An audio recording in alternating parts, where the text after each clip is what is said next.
Kita lanjut bahas spoiler Wudong Qiangun season 4 episode 18. Oke lah, nggak usah cacat banyak bacot, kita langsung masuk aja ke pembahasan.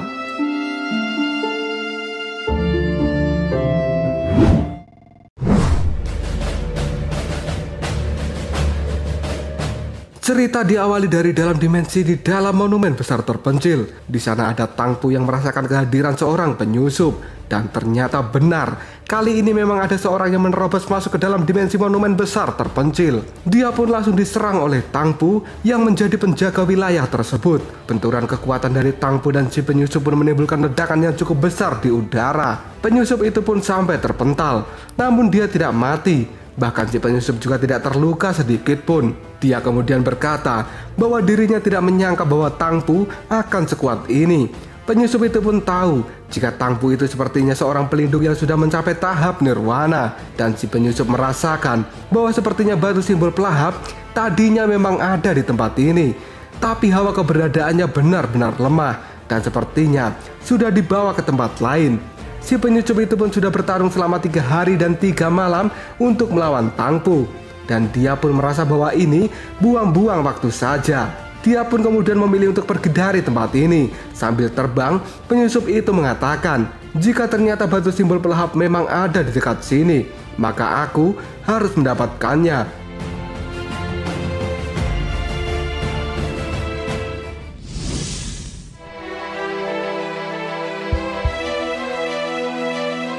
Tidak lama kemudian penyusup itu pun merasakan hawa dari batu simbol pelahap. Dia pun terbang secepat mungkin ke arah yang dia rasakan. Di arah yang dituju oleh penyusup itu ternyata ada Lindong, Xiaoyan, dan juga Xiaodiao. Dan kini Xiaodiao pun mengatakan bahwa perjalanan ini tidak sia-sia karena Lindong berhasil mendapatkan batu simbol pelahap dan juga boneka darah.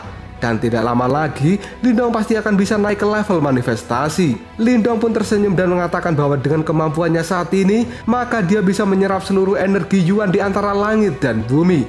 Hal itu akan membuat kekuatannya meningkat berkali lipat. Lindong pun sekarang paham alasan kenapa banyak orang sangat ingin memiliki batu simbol pelahap. Dengan begini, maka Lindong akan bisa menjadi kultivator terkuat. Namun Xiaodiao tetap memperingatkan bahwa Lindong tidak boleh sombong karena jalannya masih panjang. Tiba-tiba saja Xiaodiao merasakan sesuatu. Dia pun menoleh ke belakang dan merasa ada orang yang mendekat dengan kecepatan yang tinggi. Lindong pun bertanya, apakah dia kuat dan apakah kita bisa kabur dari orang itu? Xiaodiao pun menjawabnya, sangat kuat dan kita tidak akan bisa kabur darinya.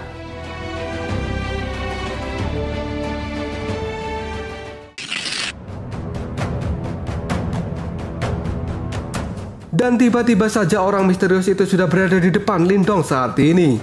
Hal ini membuat Lindong sangat kaget. Siapa sebenarnya sosok orang misterius itu? Yang ternyata sosok misterius itu adalah si penyusup. Xiaodiao kemudian berkata bahwa Lindong harus berhati-hati karena orang itu telah berada di tahap 2 nirwana. Dia bisa membunuh Lindong tanpa mengangkat tangannya.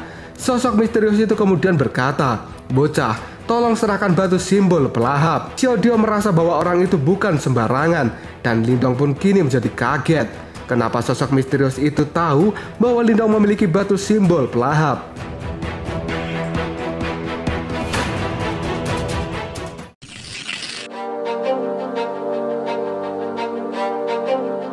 Lindong pun kali ini dengan santai mengatakan, Tuan, sepertinya Anda salah paham. Aku tidak tahu apa itu batu simbol pelahap. Mata dari orang misterius itu menjadi menajam dan dia menjawab, benar juga, mana mungkin kau akan jujur padaku? Tidak masalah, aku bisa mencarinya sendiri. Orang itu lalu memeriksa tubuh Lindong dengan kekuatan Yuan. Hal ini membuat Lindong menjadi panik karena Lindong merasakan bahwa orang itu seolah-olah bisa melihat seluruh isi tubuh dari Lindong. Namun Xiaodiao berbisik agar Lindong tidak perlu panik karena batu pelahap pada saat ini telah berada di dalam jimat batu. Dan orang itu tidak akan bisa melihatnya karena perlindungan dari jimat batu leluhur. Orang itu pun kemudian berhenti memeriksa tubuh Lindong.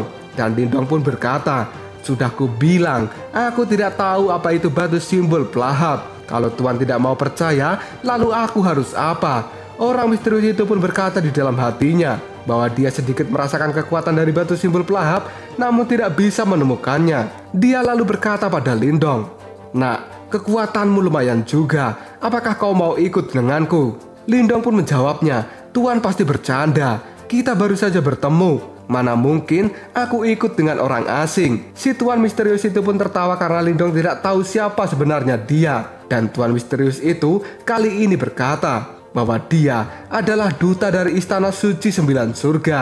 Jika Lindong mau ikut dengannya, maka dia akan mendapatkan manfaat yang tidak ternilai.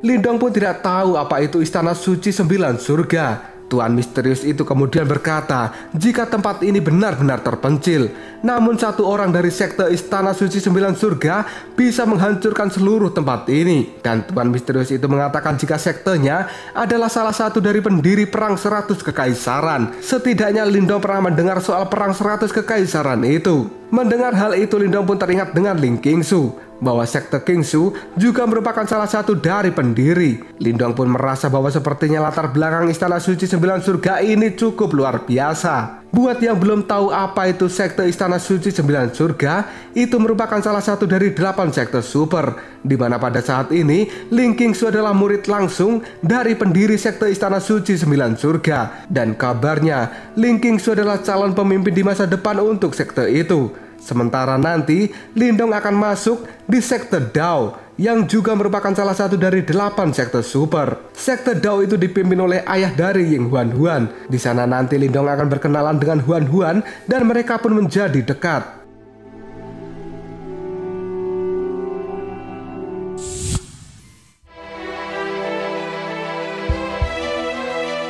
Tuan misterius itu menganggap bahwa Lindong pada saat ini tidak tahu dengan arti penawaran ini. Dan kini si Tuan misterius akan menggunakan cara kekerasan. Dia pun dengan cepat mengeluarkan energi Yuan yang langsung mengurung tubuh Lindong. Hal ini membuat Lindong menjadi panik. Xiaodio pun berkata jika sampai terperangkap, maka usaha yang mereka lakukan selama ini akan sia-sia. Lindong kemudian berteriak, apa hanya karena si Tuan berada di level nirwana, maka dia bisa seenaknya saja kepada orang lain. Lindong yang tidak mau dibawa ke sekte Istana Suci 9 Surga pun memilih untuk melawan, dan dengan cepat dia memanggil boneka darah. Seketika boneka itu pun muncul dari dalam tubuh Lindong dan langsung melesat untuk menyerang si Tuan misterius atas perintah dari Lindong.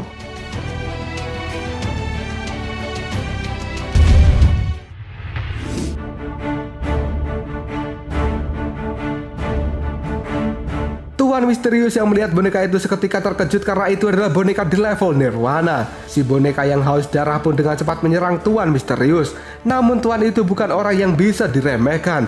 Dia mengangkat satu tangan dan memberikan serangan yang mampu membuat boneka darah milik Lindong terpental cukup jauh.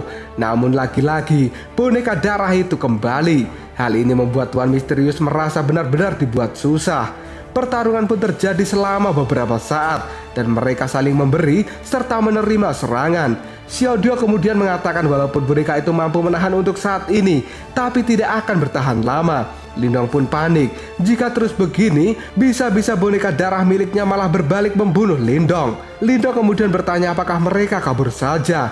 Xiaodio menjawab itu tidak mungkin, karena Tuan misterius itu pasti akan segera mengejar Lindong. Dan akhirnya hanya sama saja, karena Xiaodio merasa bahwa si Tuan misterius mampu merasakan batu simbol pelahap di dalam tubuh Lindong.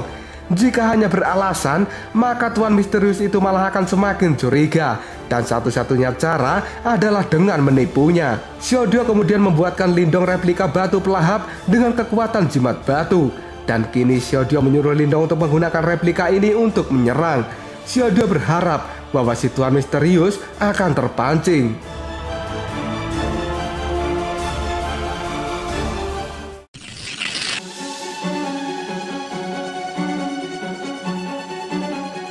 Lindong pun kini mulai berakting. Dia kali ini menyerang Tuan misterius dengan replika batu simbol pelahap. Serangan tiba-tiba dari Lindong itu sontak membuat si Tuan menjadi kaget. Dia pun menoleh dan merasa melihat barang yang bagus.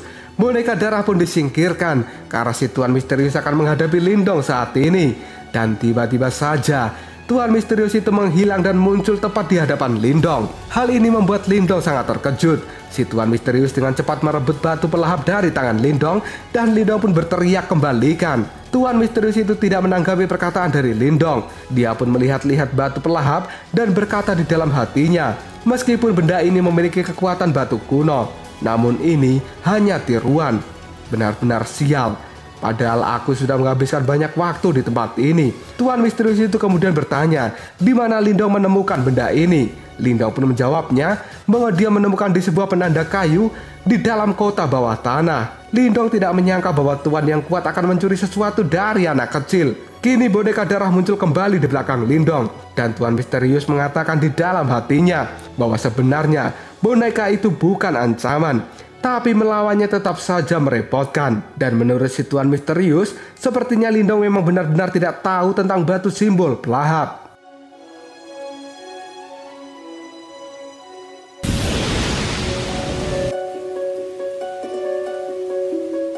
Tuan misterius pun merasa meskipun benda ini hanya tiruan, tapi dia masih bisa membawanya untuk diteliti. Mungkin saja dari benda ini bisa membawa dirinya pada batu pelahap yang asli. Si tuan pun berkata pada Lindong bahwa dia tertarik dengan benda ini dan akan membawanya pulang.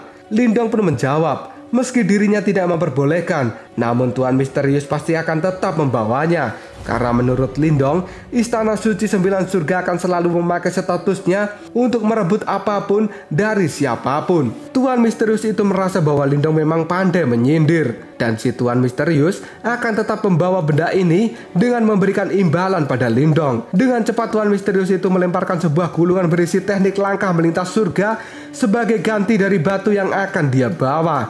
Lindong pun menerima gulungan itu.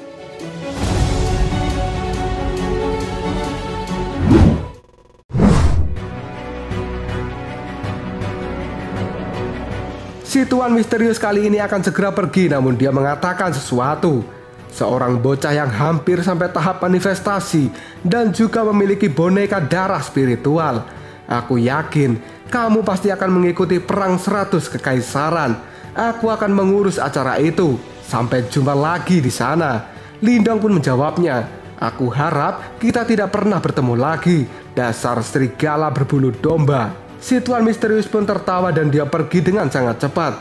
Lindong pun bertanya pada Xiaodio, apakah tuan misterius itu sudah jauh? Karena Lindong sudah tidak tahan lagi dengan boneka darah ini. Xiaodio pun jawabnya sudah. Dan dengan cepat, Lindong memasukkan kembali boneka darah ke dalam tubuhnya. Karena jika tidak, maka boneka darah itu malah akan menyerang Lindong. Dia pun pada saat ini lega karena bisa mengelabui tuan misterius. Lindong lalu bertanya, kapan dirinya bisa menjinakkan boneka darah itu? Xiaodio pun menjawab, saat Lindong sudah sampai di tahap nirwana. Lindong pun merasa bahwa tahap itu masih sangat jauh. Namun saat ini, tujuannya adalah kembali ke turnamen Clan Lin, supaya Lindong bisa menghajar Lilang Tian di hadapan semua orang.